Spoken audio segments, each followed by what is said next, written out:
C.S. 루이스가 쓴 스크루테이프의 편지라고 하는 책이 있습니다. 이 책의 주인공은 이 스크루테이프라고 하는 이름을 가진 대장 마귀입니다. 그러니까 마귀 대장의 이름이 스크루테이프예요. 이 책의 전체적인 내용을 보면 이 스크루테이프 대장 마귀가 신참 마귀인 그의 조카 웜우드와 31편의 편지를 서로 주고받는 내용입니다. 질의 응답식으로 되어 있어요. 문답 형식으로 되어져 있는데 그 책을 읽다 보면은 어떻게 이렇게 마귀의 생각과 그 속성과 전략을 기가 막히게 이렇게 정리를 해놨을까? 마치 정말로 마귀가 쓴 것처럼, 마귀 본인이 쓴 것처럼 느껴질 정도로 그렇게 정말 기가 막힐 정도로 그 묘사를 잘 해냈다는 겁니다. 그래서 한 번은 기자들이 이 작가인 C.S. 루이스에게 물었답니다. 스크루테이프의 편지에서 나오는 그 마귀의 생각과 그 전략이 정말 기가 막히게 실감나게 잘 묘사가 되어져 있는데 혹시 마귀를 만나본 적이 있습니까? 아니면 세상에서 가장 극악무도한 죄를 지은 어떤 사람과 오랜 시간 동안을 같이 인터뷰를 하고 하는 그런 과정 속에서 결론적으로 만들어진 책이 아닐까요? 하고 물었다는 거예요. 이 질문에 대해서 C.S. 루이스가 이렇게 대답을 합니다. 나는 누구도 만나본 적이 없습니다. 나는 그런 사람들 만나본 적이 없습니다. 나는 오직 내 마음속에 있는 죄악과 내 안에 있는 욕만을 가지고서도 얼마든지 이 책을 쓸 수 있었습니다. 그리고 내 속에 있는 죄악을 분석하는 것만으로도 이 책을 쓰는데 전혀 자료가 부족하지 않았습니다. 라고 대답을 했다는 거예요. 여러분, C.S. 루이스가 누굽니까? 우리가 잘 아는 것처럼 20세기 최고의 기독교 작가죠. 그가 쓴 책들이 지금까지도 오늘날에도 베스트셀러가 될 정도로 그렇게 정말 우리 기독교에 엄청난 영향을, 20세기 기독교에 가장 큰 영향을 미쳤다고 해도 과언이 아닐 정도로, 그러니까 한마디로 말하면 이분은 잘못 산 사람이 아닙니다. 기독교인으로서 굉장히 잘 살았던 분이에요. 어쩌면은 믿는 자들에게 가장 큰 영향을 미쳤고 또 모델이 될 수도 있는 사람이라고 할 수 있습니다. 그런데 그가 말하기를 자신의 안을 들여보니까, 내 안을 들여다보니까 이런 마귀적인 요소들이 그냥 막 쏟아져 나오더라는 거죠. 내 안에 있는 그런 죄악된 모습들을 연구하고 그것을 관찰하면서 썼음에도 불구하고 마귀를 묘사하고 마귀의 전략을 밝히는데 조금도 부족함이 없었다. 여러분, 정말 정직한 고백 아닙니까? 사람들은 하나같이 내 안에 감추어져 있는 추하고 악한 내면의 모습들을 최선을 다해서 가면으로 가리려고 하죠. 그래서 사람들에게 비춰지는 내 모습은 언제나 거룩하고 정결하고 굉장히 그럴듯한 모습으로 보여주고 싶어 합니다. 나중에는 우리가 위장의 고수가 되죠. 위장의 고수가 됩니다. 근데 이제 문제는 위장의 고수가 되다 보면요, 내가 나 자신에게 속는다는 거예요. 그런 위장된 내 모습이 진짜 내 모습인 것처럼 우리 자신에게 내가 속을 수 있다는 거예요. 그래서 적어도 나는 이 정도는 되는 사람이야 라고 우리 스스로 자기에게 점수를 매기고 살아간다는 겁니다. 오늘 우리에게도 이런 위선적인 모습들이 있습니다. 근데 이제 이런 위선적인 모습들이 지속되다 보면 이제 가장 큰 문제는 남이 나를 어떻게 평가하느냐가 중요한 것이 아니고 내가 내 자신에게 속을 수 있다는 것이 가장 큰 위험이라고 할 수 있죠.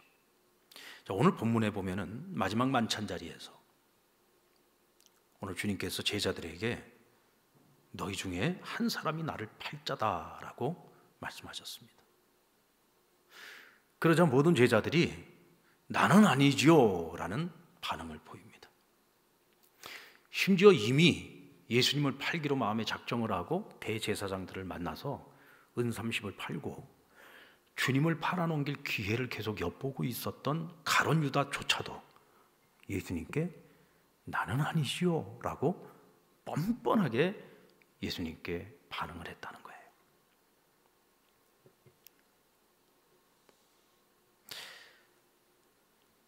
참 이 가룟 유다라는 사람은 이해하기가 너무 어렵지 않습니까?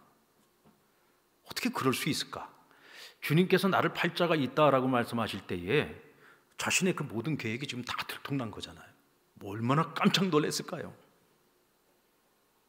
얼마나 놀랬겠습니까? 지금 자신이 계획하고 있는 것을 마치 주님께서 다 들여다보고 있는 것처럼 다 알고 있다는 듯이 탁 말씀을 하셨단 말이에요. 너희 중에 나를 팔 자가 있어. 얼마나 놀랬겠습니까? 그런데도 너무나 침착하게, 너무나 뻔뻔하게 나는 아니지요 라고 주님께 반문을 했다는 거죠. 여러분 이해가 되십니까? 네. 우린 너무 고상해서, 우린 너무 깨끗하고 순전하고 순결한 사람이라 이 가룟 유다가 잘 이해가 안 돼요. 그죠? 근데 C.S. 루이스라면 뭐라고 얘기할까요? 아니요, 어쩌면 내 안에 가룟 유다가 있을지 모릅니다. 아니, 있을 겁니다. 한번 저 안에 있는 가룟 유다를 제가 한번 통찰해 보겠습니다. 그러면 분명 왜 제자들이 나는 아니지요 라고 이야기를 했는지, 아니면 가룟 유다가 왜 나는 아니지요 라고 그렇게 뻔뻔하게 대답할 수 있었는지, 어쩌면 그 이유를 찾아낼 수 있을 것 같습니다 라고 말하지 않았을까요? 그래서 저는 오늘 이 밤에 오늘 우리 안에 있는 가룟 유다를 한번 찾아보려고 합니다.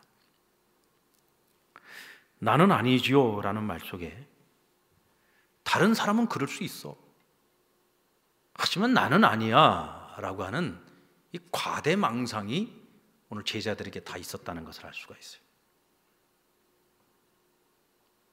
이들의 마음속에는 나는 아니야, 근데 다른 사람들은 그럴 수 있겠지. 그래서 오늘 이 대화가 끝나고 난 후에 자기들끼리 누가 주님을 팔자지? 하고 서로 논쟁이 시작이 됩니다. 아마 하나같이 전부 다 자기 자신에 대해서는 막 합리화를 하고 변명을 하느라고 정신이 없었을 거예요. 나는 이렇기 때문에 난 절대로 그럴 리가 없어. 난 이런 사람이야. 난 절대로 그럴 리가 없어. 그런데 말이야, 평상시에 보면 당신 좀 위험해. 평상시에 당신이 하던 그런 행동들을 보면은 혹시 당신이 아닐지 몰라? 이러고선 서로를 의심하고 서로를 막 정죄하기 시작하는 거죠. 자기 자신에 대한 과대망상, 자기 의에 대한 자신감, 이것이 오늘 그 제자들을 굉장히 위험에 빠뜨리고 있는 것을 볼 수가 있습니다. 여러분, 지혜의 왕 솔로몬은 누구보다도 하나님을 경외했던 사람입니다. 그 하나님을 경외하는 모습을 보고 하나님께서 그에게 온 세상에 지금까지도 전무후무한 지혜를 그 솔로몬에게 부어주셨습니다. 그래서 성경에 나오는 잠언과 전도서, 우리가 흔히 지혜서라고 말을 하죠. 이 지혜서를 솔로몬의 지혜서라고 이야기를 해도 과언이 아닐 만큼 솔로몬은 지혜로운 사람이었습니다.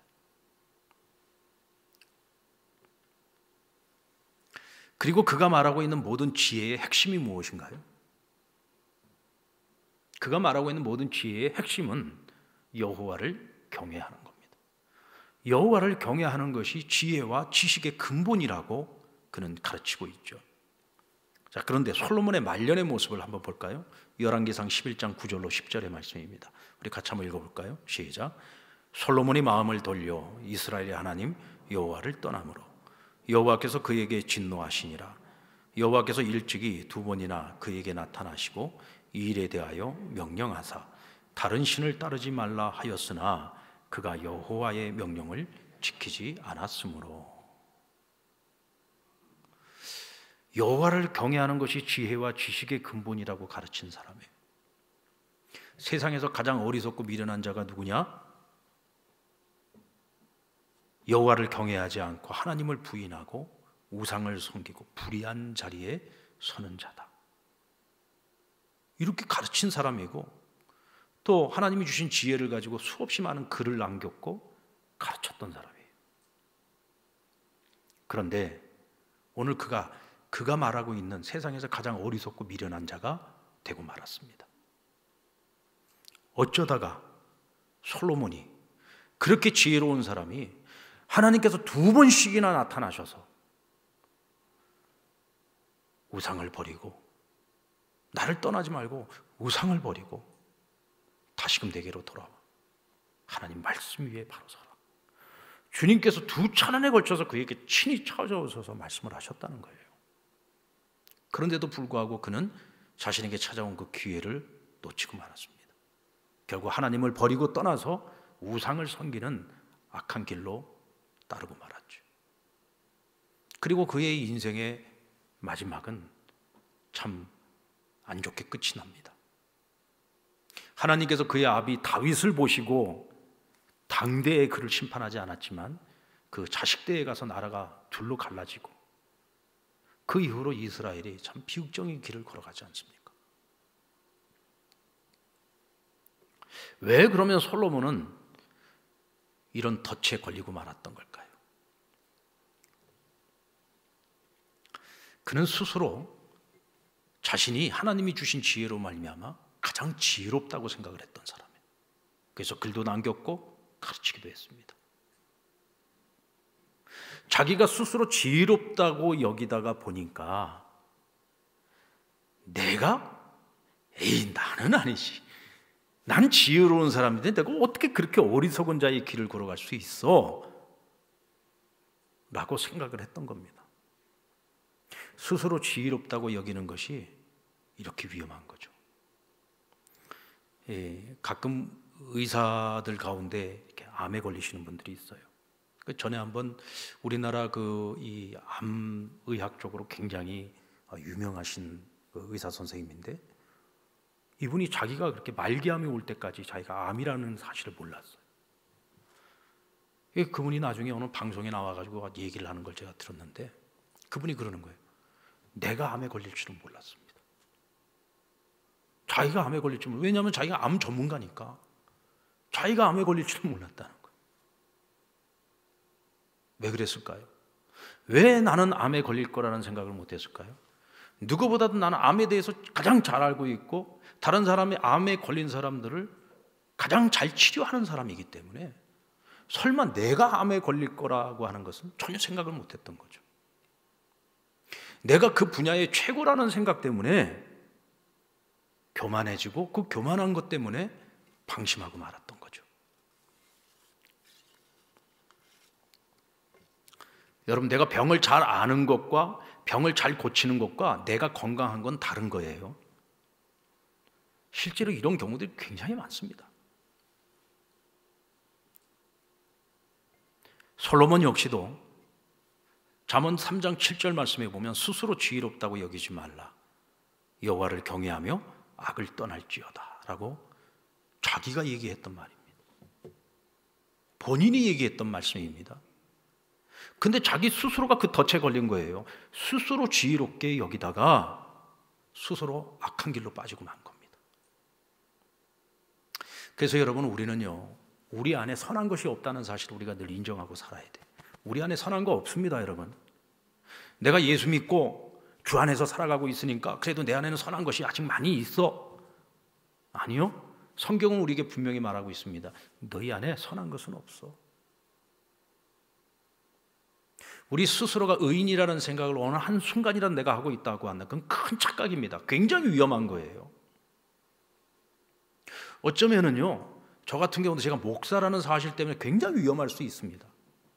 나는 목사니까 늘 하나님의 말씀을, 하나님의 진리를 가르치고 전파하고 선포하는 사람이니까, 적어도 나는 그래도 내가 이 정도 레벨의 영성과 내가 그래도 이 정도 레벨의 인격과 성품과 이 정도는 되지 않겠어? 어쩌면 그런 착각에 빠지기 가장 쉬운 사람일 수 있어요.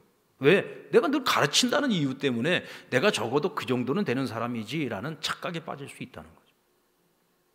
굉장히 위험한 거죠. 그래서 예수님께서 제자들에게 늘 하신 말씀이 뭐예요? 스스로 깨어 있으라.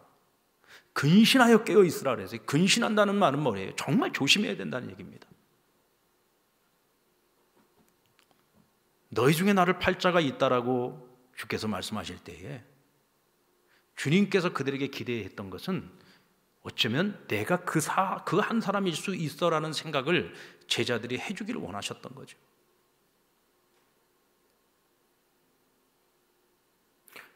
내 안에 선한 것이 하나도 없다라고 하는 것을 그들이 스스로 인정하고 주님 앞에서 겸손하게 자기 자신을 돌아볼 수 있는 기회를 주셨던 겁니다. 그런데 그들은 하나같이 과대망상에 걸려 있었습니다. 내 안에 선한 것이 있다고 생각했고 적어도 나는 아닐 거라고 하는 생각을 가지고 있었던 거죠. 여러분, 스스로가 죄인이라고 생각하는 사람들은요, 더 이상의 큰 죄를 저지르지 않을 수 있는 가능성이 있습니다. 근데 스스로 의인이라고 여기는 사람들은 정말 위험합니다. 이런 사람들은요, 더 끔찍한 죄를 저지를 수 있습니다. 예수님 시대에 대제사장들, 바리새인들, 서기관들, 이 사람들은 당시대 그 사회에서는 그래도 남들이 객관적 평가를 가지고서 이야기를 해줄 때 그래도 저 사람들은 그래도 종교인이잖아. 그러니까 누구보다도 거룩한 사람들이고 누구보다 정결한 사람들이고 누구보다 의로운 사람들이라고 다른 사람들도 그들을 인정해 줬고 본인들도 스스로 그렇게 생각을 하고 있었어요. 그래서 그들이 가장 잘하는 것이 뭐였습니까? 판단하고 정죄하는 거였잖아요. 그들이 결국은 누구를 판단하고 누구 정죄했습니까? 하나님의 아들을 판단하고 하나님의 아들을 정죄해서 결국은 십자가에 매달아 죽였습니다. 돌이킬 수 없는 가장 끔찍한 죄를 저질렀던 거죠. 반면에 주님께서는 죄인을 구하러 이 세상에 오셨습니다. 심지어 사람들로부터 죄인의 친구라는 별명을 얻을 만큼 주님께서는 죄인들을 긍휼히 여기시고 그들과 함께 하시고 그들을 사랑하시면서 그들을 구원하시기 위해서 애쓰셨고 마지막 순간까지 십자가를 짊어지고 그들의 죄를 대속하기 위해서 그 길을 묵묵히 걸어가셨습니다.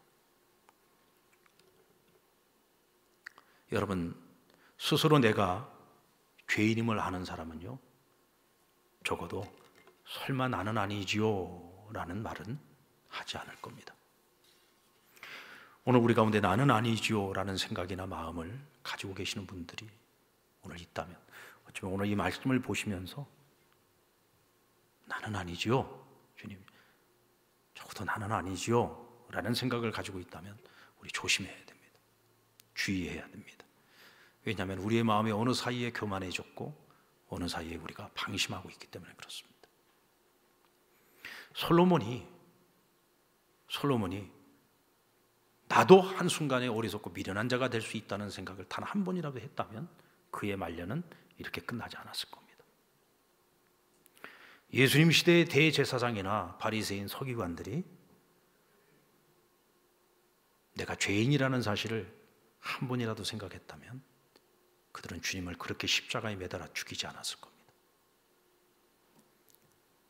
제자들도 너희 중에 나를 팔자가 있다라고 말씀하실 때 자신의 그 연약함을 깨닫고 내 안에 선한 것이 없다는 사실을 인정했다면 어쩌면 그 한 사람이 나일 수 있다는 생각을 가지고 겸손히 자기를 돌아봤을 겁니다.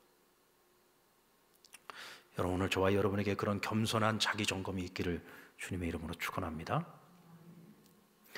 제자들이 그 한 사람에서 자신을 제외시킨 것은 자기들 안에 있는 욕망, 그저 죄라고 생각하지 않았어요. 내가 누릴 수 있고 마땅히 받을 수 있는 대가라고 생각했기 때문입니다. 가룟 유다가 대제사장들에게 주님을 팔 생각을 한 것이 여러분 꼭 돈 때문만이었을 거라고 생각하십니까? 당시 예수님은요 슈퍼스타였습니다. 슈퍼스타였어요. 그러니까 이 대제사장들이 위협을 느낄 만큼, 로마가 위협을 느낄 만큼 그렇게 예수님은 대중적인 인기와 환호를 받고 있던 분이었어요.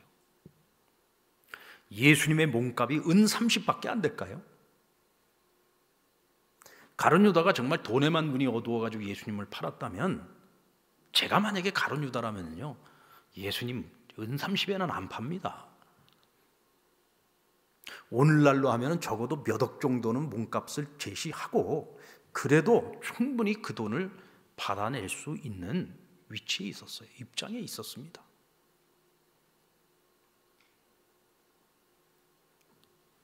그렇다면 왜 그는 주님을 팔 생각을 했을까요? 유대 역사가 요세푸스는 그의 책에서 이 가룟 유다가 시카리라고 불려지는 열심당원이었을 것이다 라고 기록하고 있습니다. 이 시카리, 이 열심당원들은요,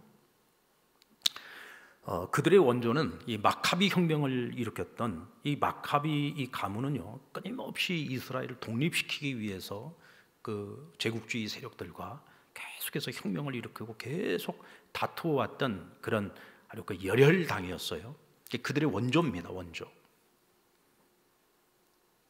그리고 마지막에 그 AD 70년에 이스라엘이 그 바벨론에 로마에 의해서 멸망을 당하고 예루살렘이 완전히 회파되게 되는데, 그때 그 예루살렘이 완전히 멸망하기 바로 직전에 마사다라고 하는 곳에서 이 열심당원들이 마지막 항전을 벌입니다. 그리고는 맨 마지막에 모든 그 수세에 몰렸을 때 그들이 전부 남은 자들이 자살을 해요. 자결을 합니다. 근데 그들의 그 원조가 누구냐면 바로 이 열심당원들, 이 시칼입니다. 이 가룟 유다가 그들 무리들 가운데 한 사람이었다는 거죠. 그러니까 가룟 유다는 주님을 따르면서 계속 그의 마음속에는 어떤 꿈이 있었느냐면, 자신이 생각하는 이 로마로부터의 우리 이스라엘 민족의 해방, 이 정치적인 해방에 대한 꿈을 가지고 있었던 거예요. 왜? 주님은 메시아, 하나님이 주신 그 능력을 가지고 있었기 때문에 분명 내 꿈을 예수님이 이루어 주실 거라는 기대를 가졌던 거예요. 근데 주님을 따르면서 계속 주님께서 하시는 말씀을 들어보고 가르침을 계속 듣다 보면 주님이 말씀하시는 하나님의 나라에 대한 개념과 자기가 생각하고 있는 하나님 나라의 개념이 너무 차이가 나는 거예요. 그리고 이제 예루살렘에 오시면서 주님께서는 계속 십자가의 길을 말씀을 하고 계시는데, 아무리 생각해도 자기가 가려고 하는 그 길과 주님이 가려고 하는 그 길이 너무 다른 거예요. 그래서 그는 주님을 팔기로 작정을 한 겁니다. 첫 번째 이유, 억지로라도 주님이 자기의 꿈을 이룰 수 있도록 하기 위해서 주님을 팔았다는 거죠. 주님께서도 궁지에 몰리면 결국 지금까지 보여주셨던 그 하늘의 능력을 가지고 자기 꿈을 이루어 주지 않을까, 그런 기대를 가지고 주님을 팔기로 작정을 했다는 거예요. 그것이 아니라면 결국은 돈의 눈이 어두워서 주님을 팔았던 것이겠죠. 어쨌든 그가 이와 같은 잘못된 일탈 범죄를 저질렀던 것은 그 사람 안에 있는 헛된 욕심, 헛된 욕망 때문이었다는 겁니다. 자, 그러면 다른 제자들에게는 이런 헛된 욕망이 없었습니까? 너희들 중에 나를 팔 자가 있다고 말씀하시고 나는 아니지요 라고 그렇게 큰 소리를 쳤던 사람들이요, 누가 그자냐 하고 자기네들끼리 서로 그 사람을 물색하고 찾느라고 정신이 없다가 갑자기 그들이 돌변을 해가지고요, 누가 큰 자냐 그리고 자기들끼리 싸웁니다. 누가 큰 자냐, 우리들 중에 누가 가장 큰 자냐, 이제 주님께서 새 나라 새 왕국을 건설하실 텐데 누가 주님의 좌우편에 앉을 것이며 누가 우리 중에 가장 큰 자가 될 것이냐, 그리고는 자기들끼리 막 다투기 시작을 했어요. 자신들의 지금 민낯이 드러나고 있는 상황 속에서도 자기들 마음속에 품고 있는 그 헛된 욕망을 버리지 못하고 누가 큰 자냐고 서로 다투고 싸우고 있었다는 거죠. 근데 문제는 이 사람들이 자기들 안에 있는 이와 같은 헛된 욕망이 죄라는 사실을 전혀 깨닫지 못하고 있다는 거예요. 이건 내가 마땅히 이 정도 내가 주님을 위해서 희생했으니까, 헌신했으니까, 주님과 함께 했으니까 우리가 적어도 이 정도는 우리가 기대할 수 있는 거 아니야? 이게 왜 죄야? 라고 그들은 생각을 하고 있었던 거예요.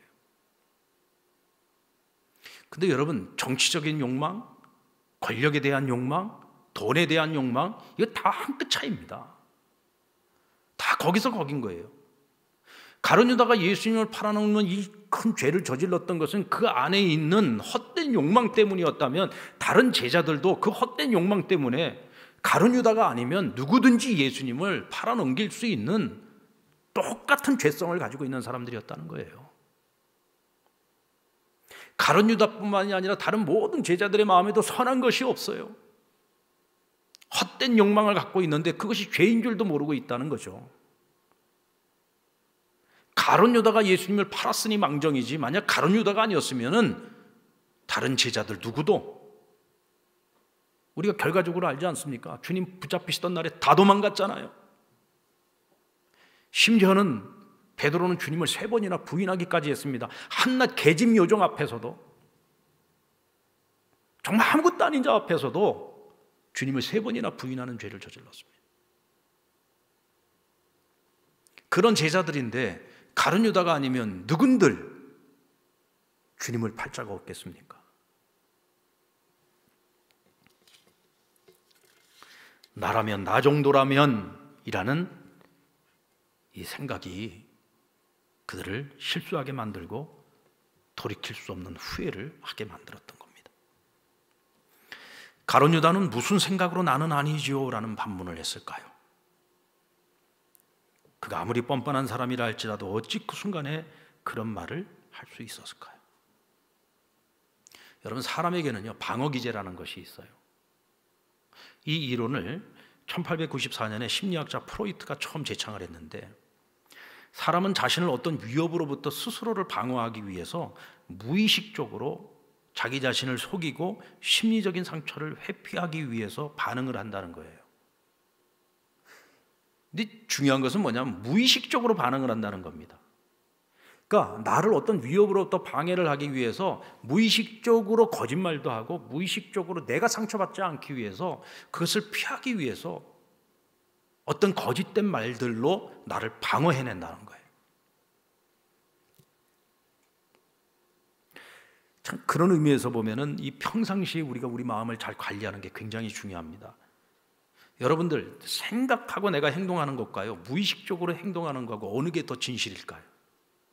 어느 게 진짜 내 모습일까요?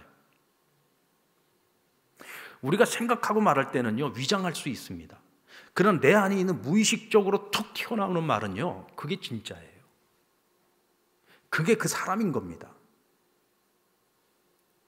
그래서 우리가 평상시에 우리의 마음을 잘 관리해야 됩니다. 그래서 우리가 늘 하나님 말씀을 묵상하고 말씀 안에서 나를 돌아보고 나를 점검하고 나를 관리하고, 그래서 우리가 평상시에 사용하는 말도 우리가 더 점검을 하고 우리가 행동하는 것 하나하나도 더 점검을 하면서, 그렇게 평상시에 우리 자신을 잘 관리해 놓지 않으면 결정적인 순간에 어떤 위기가 찾아왔을 때, 어떤 위협이 내게 찾아왔을 때 내가 반응하는 말이나 행동이 어느 순간 후회할 수 있는 그런 말과 행동을 할 수 있다는 거죠. 그래서 우리가 평상시에 우리 자신을 잘 관리하는 것이 중요해요. 그리고 우리가 더 잘 관리해야 되는 그 이유가 뭐냐면, 사단이 그런 우리의 약점을 기가 막히게 알고 관리되지 못한 나의 어떤 영성, 관리되지 못한 나의 어떤 마음, 나의 부족함, 연약함, 그것을 이용해서 우리를 시험하고 우리를 하여금 돌이킬 수 없는 길을 가게 만든다는 거죠. 근데 여러분, 반면에 우리 주님께서는요, 절대로 우리를 시험하는 분이 아닙니다. 주님은 우리를 시험하지 않습니다. 주님은 우리에게 기회를 주시는 분입니다. 가룟 유다가 나는 아니지요 라고 물을 때 주님께서 뭐라고 하셨습니까? 내가 그 말을 하고 있다. 말하는 네가 바로 그다 라고 말씀하셨어요. 아주 주님께서 이게 돌려서 말씀하지 않았어요. 즉답을 주셨습니다. 나는 아니죠. 아니, 너야 라고 말씀을 하신 거예요. 2번 놀란 거죠. 처음에 나를 팔자고 있다고 했을 때 놀랐을 것이고, 설마 너야 라고 말씀하지는 않을 줄 알았는데, 주님께서 평상시 같으면 좀 돌려서 말씀하시는 편인데 아주 그냥 대놓고 말씀을 하신 거예요. 말하는 그로다. 바로 너가 나를 팔자다 라고 말씀을 하신 거예요. 왜 주님께서 이렇게 즉답을 주셨을까요? 이제는 뭐 생각하고 자시고 할 시간도 없어요. 지금 그 일이 벌어질 일이 바로 코앞에 있습니다. 근데 주님께서는 그 순간에도 유다에게 회개할 수 있는 기회를 주시는 거예요. 이미 시간이 다 됐어. 하지만 너가 이제라도 회개하고 돌이킬 수만 있다면 나는 너를 용서할 마음이 있다. 회개할 기회를 주신 거예요. 그 순간에 깜짝 놀랐을 때 정말 그 순간이라도 펑펑 울면서 하나님 제가 죽을 죄를 졌다고, 제가 주님 죽을 죄를 졌다고 그러면서 주님 앞에서 회개하면서 생각을 돌이키기를 원하셨던 거죠. 근데 그는 끝까지 그 기회를 놓치고 말았습니다. 결국 여러분 가룟 유다가요 뒤늦게 후회하고 은 30을 대제사장들에게 갖다가 돌려주려고 했지만 그들 받지도 않았어요. 왜요? 이 돈은 저주받은 돈이야. 제자가 스승을 팔아먹은 돈인데 이 돈을 우리가 왜 받아? 뒤늦게 돌려주려고 이미 그거는 지나간 일이에요. 이미 끝난 겁니다. 후회도 소용이 없는 거죠. 결국 그는 후회만 가득 안고 스스로 목숨을 끊는 비참한 최후를 맞이하게 됩니다. 여러분 이것이 바로 마귀가 원하는 결론입니다. 요한복음 10장 10절 말씀을 보면 도적이 오는 것은 도적질하고 죽이고 멸망시키는 것뿐이요 내가 온 것은 양으로 생명을 얻게 하고 더 풍성히 얻게 하려는 것이라. 여기서 도둑은 마귀를 말하는 거예요. 사탄을 말하는 겁니다. 사탄은요 우리의 영혼을 도적질하고 우리의 인생을 도적질하고 우리를 속이고 우리를 망하게 만드는 것이 목적이에요. 가룟 유다는요 마귀에게 철저하게 속은 겁니다. 철저하게 도둑 마귀에게 속아가지고 완전히 망가지고 만 거죠. 결국 스스로 목숨을 끊는 비극적인 결말을 맞고 말았다. 그러나 예수님이 이 땅에 오신 목적은 양에게 생명을 얻게 하고 오늘 저와 여러분에게 생명을 얻게 하고 우리가 그 생명을 더 풍성히 누리는 삶을 살게 하시기 위해서 주님은 이 땅 가운데 오셨습니다. 여러분 가룟 유다는 평상시에 자신의 마음을 잘 갈무리하지 못해서 마귀가 주는 그 악한 생각에 사로잡혀 파멸에 이르고 말았습니다. 오늘 우리는 우리에게 생명을 주시고 우리를 더 풍성한 삶을 누리기를 원하시는 그 주님의 말씀을 따라 항상 깨어 있어서 설마 나는 아니라는 생각을 내려놓고 늘 나 자신을 점검하면서 어쩌면 나도 그와 같이 어리석고 미련한 자의 길을 걸어갈 수 있고 어쩌면 나도 가룟 유다가 될 수 있다는 경각심을 가지고 우리 자신의 마음과 생각과 말과 행동을 늘 평상시에 관리해야 될 줄로 믿습니다. 여러분 천사가 가룟 유다가 되는 건 순간입니다. 순간이에요. 나는 아니죠. 스스로 속이는 생각이나 말로 절대로 우리의 연약함을 포장하려고 하지 맙시다. 내가 가룟 유다일 수 있다는 생각을 가지고 항상 깨어 있어서 자신의 마음과 생각을 평상시에 잘 관리합시다. 돌이킬 수 있는 기회가 왔을 때 여러분 정직해져야 됩니다. 아멘. 정직해져야 됩니다. 가룟 유다가 그 순간만이라도 정직했다면 기회가 있었을 텐데죠. 돌이킬 수 있는 기회가 왔을 때 정직해야 됩니다. 정직하지 못하면 결국 가룟 유다처럼 돌아올 수 없는 강을 건너게 되는 겁니다. 우리는 오늘 제자들과 가룟 유다의 모습을 보면서 설마 나는 아니죠 라는 생각을 어쩌면 하고 있을지도 모르겠습니다. 그렇다면 오늘 이 밤에 하나님께 정직한 영을 부어달라고 기도하십시다. 하나님 제게 정직한 영을 부어주십시오. 그리고 내게 회개의 영을 부어주십시오. 그저 그럴듯한 모습을 가지고 포장하고 위장하고 살았던 내 모습을 주님 용서해 주십시오. 날마다 순간마다 가룟 유다가 될 수 있는 내 안에 선한 것이라고는 하나도 찾아볼 수 없는 지극히 연약한 자인데 하나님 나 자신에게 속고 살 때가 많았음을 고백합니다. 주여 정직한 영을 주십시오. 회개의 영을 주십시오. 그리고 겸손하고 정직한 마음을 달라고 하나님 앞에 함께 기도하며 나아가는 오늘 이 저녁 이 밤이 되기를 주의 이름으로 축원합니다.